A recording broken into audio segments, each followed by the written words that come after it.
இறைவனின் சாந்தியும் சமாதானம் உங்கள் அனைவர் மீதும் என்றென்றும் என்று நிலவட்டுமாக. அன்பானவர்களே, இஸ்லாம் என்பது மனித சமூகத்தை படைத்த இறைவனால் மனிதர்களுக்காக தெரிவு செய்யப்பட்ட வாழ்வு நெறியாகும். இஸ்லாம் பற்றிய மேலதிக விவரங்களை புரிந்து கொள்ள அது சம்பந்தப்பட்ட நூல்களையோ அறிஞர்களையோ அணுகி தெளிவு பெற்றுக்கொள்வது ஒவ்வொருவருக்கும் அவசியமான ஒன்றாகும். ஏன் இதை சொல்கிறேன் அப்படின்னு சொன்னால், மனிதன் சுதந்திரமானவனாக படைக்கப்பட்டு இருக்கிறான். எதை தெரிவு செய்வது, தேர்ந்தெடுப்பது என்பது அவனுடைய கையிலேயே கொடுக்கப்பட்டு இருக்கிறது. அன்பானவர்களே, நாம் வசிக்கக்கூடிய இந்த பூமியில் மரம், செடி, கொடிகள், பூச்சிகள், மிருகங்கள், கால்நடைகள், பறவைகள், இப்படி ஏனைய எல்லா படைப்புகளும் எவ்வாறு படைக்கப்பட்டு இருக்கிறது என்பது பற்றி என்றைக்காவது சற்று சிந்தித்து பார்த்தது உண்டா? அவற்றின் வாழ்வுக்கான வழிகாட்டலும் முறையான நிர்வாக கட்டமைப்பு இவற்றையெல்லாம் பற்றி தெளிவு பெற்றிருக்கிறீர்களா? சூரியன், சந்திரன், கிரகங்கள், நட்சத்திரங்கள், மேகங்கள், வீசும் காற்று ஆகியவற்றோடு ஏனைய எல்லா படைப்புகளும் எவ்வாறு உலக வாழ்வுக்கான பங்களிப்பை உரிய முறையில் அளிக்கின்றன என்பதை பற்றி அறிந்து உள்ளீர்களா? தக்க முறையில் அமைந்துள்ள உங்கள் உடல் அமைப்பை பற்றி என்றைக்காவது சிந்தித்து பார்த்தது உண்டா? அவற்றின் உறுப்புகள் எப்படியெல்லாம் இணைந்து செயல்படுகின்றன? இவ்வாறு பல்வேறு கேள்விகள், கணைகள் நம்ம உள்ளத்தில் உதிக்க வேண்டும். அன்பானவர்களை, சிந்திக்க வேண்டும். நம்முடைய சிந்தனை கேட்டாத படைப்புகளை படைத்தது யார்? அவற்றின் திடமான ஒருங்கிணைப்பை நிர்மாணித்தது யார்?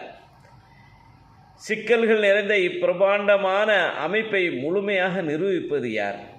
இந்த படைப்பு விஷயத்தில் யார் உரிமை கொண்டாட முடியும்? இறைவனை தவிர வேறு யாரும் கொண்டாட முடியாது. ஏன்? இறைவனுடைய படைப்புகளால் ஒரு சிறிய முடியை கூட எவராலும் உருவாக்கிவிட முடியாது. அன்பானவர்களே, படைத்தவனும் ஆளுபவனும் ஒரே ஒரு இறைவன்தான். அவனே உண்மையான இறைவன்.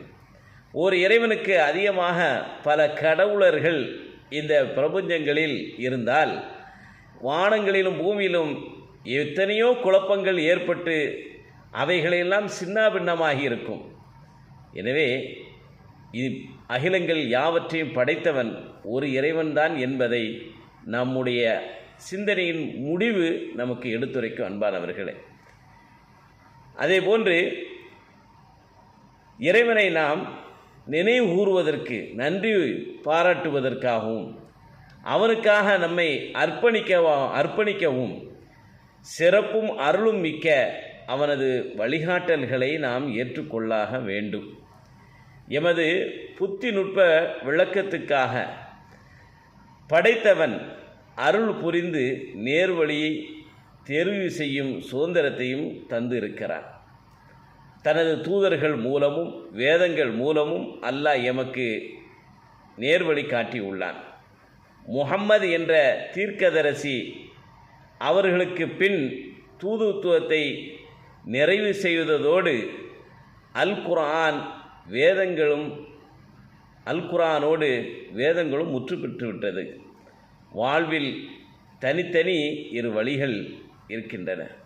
ஒரு வாழ்க்கை இந்த உலக வாழ்க்கை, மற்றொன்று இறப்பிற்கு பிறகு உண்டான மறு உலக வாழ்க்கை.